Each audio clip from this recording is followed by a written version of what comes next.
So problem 21, this is no longer tabular nor graphical, right? It's just a problem and we need to interpret. Now remember, this is a square. Back to algebra lesson. What do you mean by x minus 2 squared? This is multiplicity. Remember that? So implies that at particular value of x positive 2, the graph never cross. Okay, but it's just going probably down then up, but it never crossed to the x-axis. That is multiplicity. And what is the leading coefficient? Positive or negative? Positive. Therefore, the extreme is also, the rightmost is also positive. Okay. So, this is very special. Okay. So, when you come across with this, guys, look at first the leading coefficient. If the leading coefficient is negative, therefore extremes are also negative. But since this is positive, so the extremes are positive also. Okay, then the graph of f has point of inflection at what particular value of x? Okay, and we factor this or equate into 0, the f double prime. So equating f double prime into 0, so that means 0 is equal to, or shall I say, can I factor right away? X is equal to 0. I'll do one by one. What's the next factor? X plus 1 equals 0, right? And then the next factor would be x minus 2 is equal to 0. So, again, I'll just copy down this one, and you have x is equal to negative 1 by subtracting both sides by 1. And then adding both sides by 2, the other value is x is equal to 2. Now, let us test whether these three candidates, we call this first as candidates, although this is technically point of inflection, but as I said, or we have been observing last time that not all inflections, point of inflections are point of inflections, right? Now, but since we have this knowledge already that this never crossed, then it's gonna be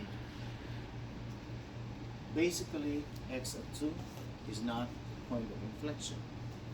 If this is multiple choice question, then you can conclude right away that your answer would be 0 and 2.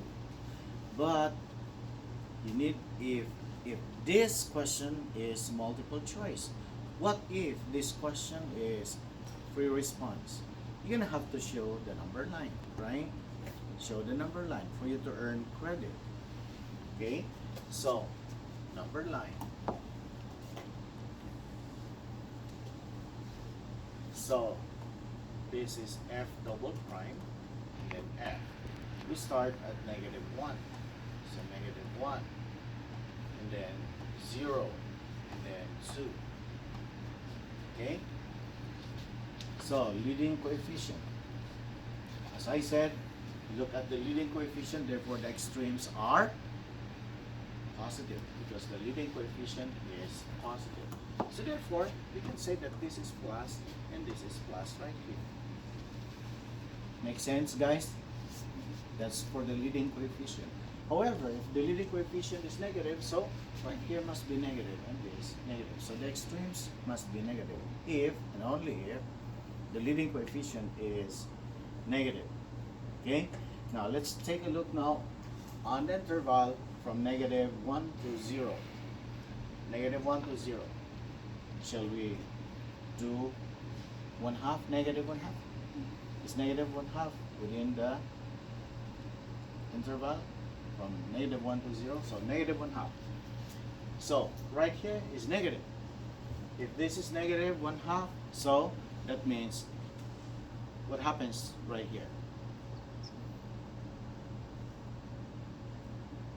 What do you think? So right here is positive, right? Negative, positive. How about this one? Negative, negative. So, but since that's square, always positive. Do you get me? So negative and then positive. So that means this must be negative. So concavity right here is down. Okay? Next, 0 to 2. Shall we choose one? If we do one, positive, positive. Then 1 minus 2, negative 1. But since it's square, it's still positive. So right here is positive. So, where's the point of inflection? Points of inflection. Where it occurs? Of course, right here. Changes sign from positive to negative and from negative to positive. So, we have this candidates. But this one is not a point of inflection. Why? Positive, positive. As I said, look at the extremes. The leading coefficient. If the leading coefficient is positive, the extremes must be positive. If the leading coefficient is negative, the extremes are also negative. So, what's our best answer? It's going to be negative 1 and 0 on. So, it's going to be letter B. Any question, guys? Okay.